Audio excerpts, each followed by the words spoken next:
European लोग भारत कैसे आए, इससे संबंधित एक वीडियो मैंने पहले डाल दिया है। उसी को बढ़ाते हुए आज ये मेरा दूसरा वीडियो है। तो पिछले वीडियो में मैंने चर्चा किया था, तो आप उसको देख लीजिएगा। और आगे इसको आगे बढ़ाते हुए हम ये देख रहे हैं कि अब बिल्कुल 15वीं शताब्दी के अंत में पुर्तगालियों ने, स्पेन ने क्या किया था कि भारत के लिए एक नए रास्ते की खोज कर लिया था। आपने पिछले वीडियो में हमने देखा था कि कैसे स्पेन और पुर्तगाल के नाविक ये रास्ते होते हुए कैसे इन्होंने अमेरिका की खोज कर डाली और कैसे उन्होंने ये रास्ता चुना, ऐसे रास्ता खोजा और ये केप ऑफ गुड होते हुए ये भारत और ये इंडोनेशिया का रास्ता इन्होंने, इंडोनेशिया, श्रीलंका, इस रास्ते को उन्होंने खोज कर डाला। अब जब खोज कर डाला तो शुरुआत के 100 साल, एक सदी तक स्पेन और पुर्तगाल का जो व्यापारी था उन्होंने अच्छा खासा मुनाफा कमाया। और उस मुनाफे से जैसे हमारे पास कोई आमदनी आ जाए, कोई व्यापार हम शुरू करें तो और हम उसमें पूंजी लगाते जाते हैं और उस पूंजी को और क्या उसकी सुरक्षा के लिए हम जो है सैनिक सुरक्षा का ख्याल रखते हुए उसकी व्यवस्था में और हम उसकी विकास करते हैं, सुरक्षा संबंधी विकास करते हैं। वही बात पुर्तगालियों ने भी किया। एक चीज़ बहुत मज़ेदार बात है कि विकसित जहाज और सैनिक ने ही यूरोप वासियों को एशिया पर कब्जा करने के लायक उसको बना दिया। अगर ये कहा जाए विकसित जहाज ने यूरोप को भारत में प्रवेश दिला दिया तो ये अतिशयोक्ति नहीं होगी। तो पहले क्या हुआ, तो व्यापार होता क्या है कि देखा देखी होता है।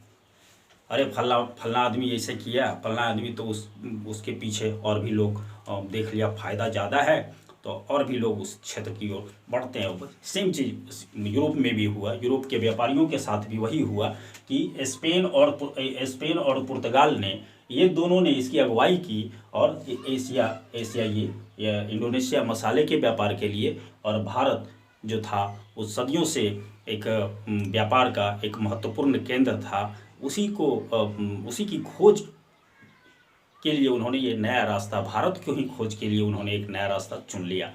तो अब क्या हुआ कि जो पुर्तगाल थे, स्पेन तो इंडोनेशिया तक ही सीमित रह गए, इंडोनेशिया मसाला के व्यापार तक ही। और इसमें पुर्तगाली लोग भी आए, लेकिन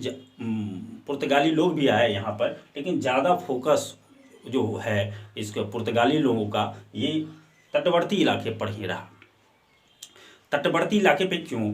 क्योंकि जो अधिकारी थे वो अनुशासित थे और सैनिक भी अनुशासित थे बहुत, और वो सैनिक के बल पर ही, यहाँ तक कि इस रास्ते पे ये लूटमार भी किया करते थे अनेक तरह से। जैसे हो पुर्तगाली जो नाविक थे, जैसे हो पैसा मतलब ये व्यापार से मुनाफा कमाना, यहाँ तक कि लुटेरागिरी भी यहाँ पे जो व्यापारी लोग थे पुर्तगाली लोग, वो ये यहाँ उसको लूटते भी थे व्यापारियों को, ये भी काम वो करते थे। इससे उन्होंने मुनाफा लगभग 100 साल तक इन्होंने मतलब यहाँ कहा जाए कि जब किसी चीज़ का तो उत्थान होता है तो उसका पतन भी होता है।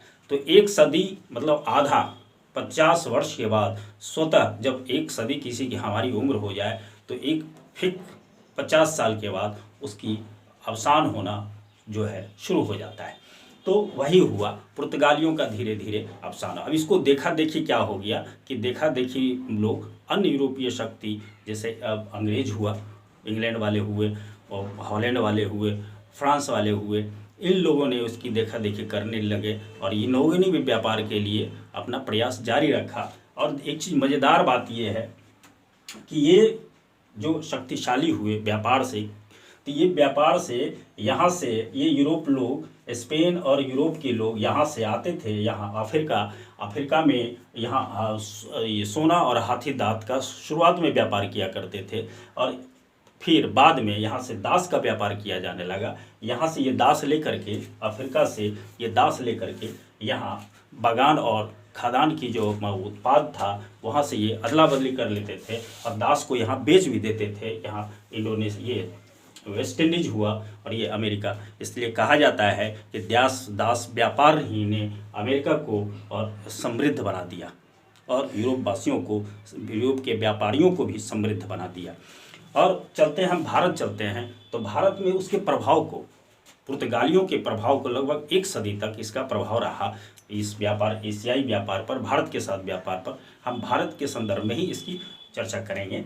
तो क्या किया, शुरुआत में क्या हुआ, व्यापार केंद्र होता था, फैक्ट्री बोला जाता था व्यापारिक केंद्र को। जैसे आप कहीं माल ले जा रहे हैं एक, तो माल ले जा करके वहाँ आपका माल उतरे और माल की वहाँ बिक्री भी हो, माल भी वहाँ सुरक्षित रहे और माल की बिक्री भी हो, माल की अदला बदली हो, और जो सामान हो और वहाँ से फिर लोड होता था जहाज़ में और जहाज़ से। तो इस तरह की जहाँ पर एक व्यवस्था होती थी वहाँ पर इसको फैक्ट्री को कहा जाता था।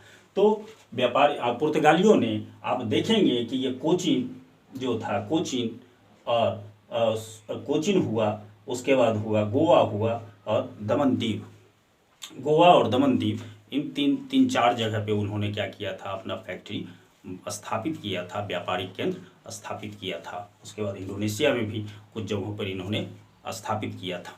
तो शुरुआत में इसका पीछा जो था, इसके पीछे जो आया वो था डच वाले थे। पुर्तगालियों को जो पीछा किया वो थे डच वाले। 1602 ईस्वी में डच ईस्ट इंडिया कंपनी की स्थापना हुई थी और उस एक वहाँ के जो शासन थे, शासन चार्टर, जिसको शासनादेश बोला जाता है, शासन का आदेश चार्टर कहा जाता है, एक चार्टर के द्वारा युद्ध लड़ने, संधि करने और क्षेत्र को जीतने, क्षेत्र की किलाबंदी करने, इसका अधिकार जो था डच कंपनी को ये वहाँ की सरकार ने दे दी थी। तो अब वो है कि उसके पीछे क्या किया कि अब डच वाले इस एशियाई व्यापार में, इस दक्षिण पूर्वी इस पूर्वी व्यापार में अपना प्रभाव जमाना शुरू किया। तो वो शुरू में क्या किया कि यहाँ से वो डच वाले का जो फोकस था वो इंडोनेशिया था। इसलिए यहाँ से स्पेन और पुर्तगाल को उसने पहले खाली करवाया, बलपूर्वक खाली करवा करके इस पर अधिकार कर लिया।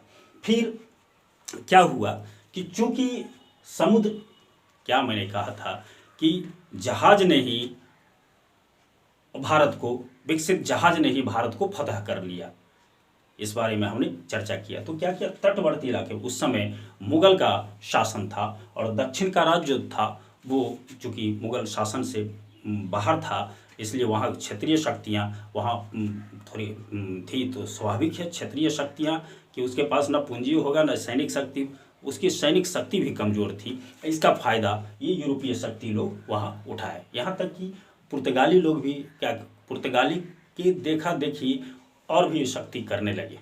तो अंग्रेज जब, उसके बाद क्या, डेन क्या हुआ, डेन सबसे 1602 ईस्वी में आए और इसने यहाँ से, और उसके पहले 1608 ईस्वी में क्या किया था कि जहांगीर से उन्होंने क्या किया था, एक दूत, ये हम चर्चा करेंगे ये मर्चेंट एडवेंचर्स का।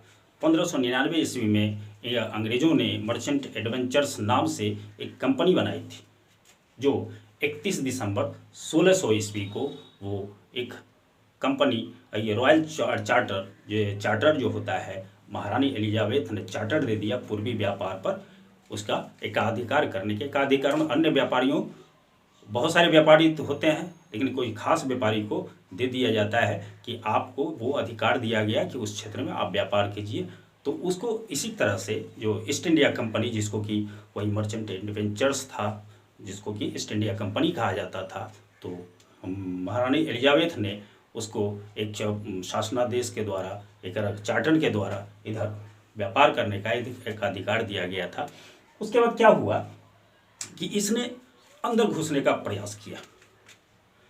ये जो शक्तियां थी, ये तटवर्ती इलाके में, चूंकि सैनिक शक्ति इसकी अधिक थी। और ये अभी आए, मतलब धीरे धीरे वो अपने आप को आए व्यापार करने के लिए आए थे। ये तो शुरुआती से ही आक्रामक तेवर में थे ये लोग, पुर्तगाल भी, स्पेन भी, और ये डच भी। लेकिन इंग्लैंड का देखिए, इंग्लैंड धीरे धीरे अपने आप को क्षेत्र में शक्तिशाली बनाया। वो कैसे?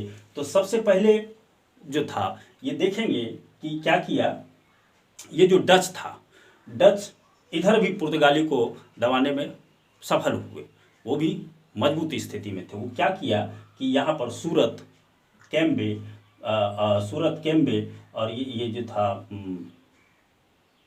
सूरत कैम्बे, यहाँ पर उन्होंने ये गुजरात का जो तटवर्ती इलाका है, अहमदाबाद, यहाँ पे उन्होंने क्या किया, व्यापारिक केंद्र, जो फैक्ट्री कहते हैं, व्यापारिक केंद्र को खोला व्यापार के उद्देश्य से। उसके बाद यहाँ क्या किया कि ये मसूलीपट्टनम आंध्र प्रदेश में है, उस पर उन्होंने अधिकार किया। फिर यहाँ मद्रास के पास नागपट्टनम आए, नागपट्टनम में भी उसने जो तटवर्ती इलाका है वहाँ उन्होंने फैक्ट्री खोली। उसके बाद बंगाल में चिंसुरा में उन्होंने बंगाल में फैक्ट्री व्यापारिक केंद्र खोला। उत्तर प्रदेश के आगरा में जो नदी के तटवर्ती इलाका है, जो यमुना नदी के तटवर्ती इलाका है आगरा, वहाँ पे उन्होंने व्यापारिक कोठी, व्यापारिक फैक्ट्रियाँ जो थी, केंद्र था, वो खोले।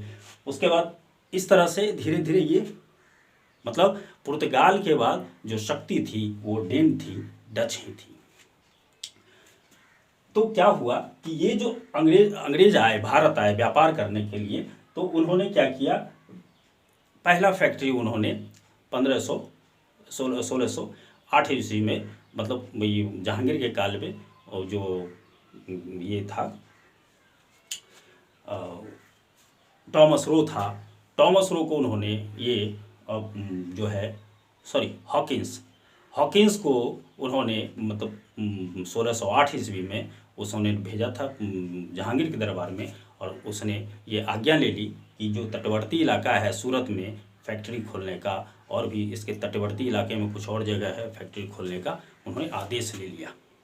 उसके बाद अंग्रेज़ क्या हुआ कि 1516 ईस्वी में फिंच को भी वहाँ पे भेजा था, और उसने जो क्या ये मुग़ल सम्राट था, चूँकि हम देख रहे हैं कि दक्षिण भारत में डेन जो था वो शक्तिशाली था, इससे वो बचने के लिए क्या किया, उत्तर भारत की तरफ उसने रुख किया। उत्तर भारत थोड़ी स्थल क्षेत्र में मुग़ल शक्ति अभी भी मजबूत थी। तो इसने क्या किया कि ऊपर से व्यापार करने के ख्याल से मुग़ल शासक से मिल करके, ये लोग तो आक्रामक शक्तियाँ थी, इन लोगों ने आक्रामकता को ही व्यापार का जरिया बना लिया था। लेकिन अंग्रेज़ क्या हुआ, अंग्रेज़ कहता है चुपके से आए, उन्होंने वही काम किया कि चुपके से वो क्या किया, मुग़ल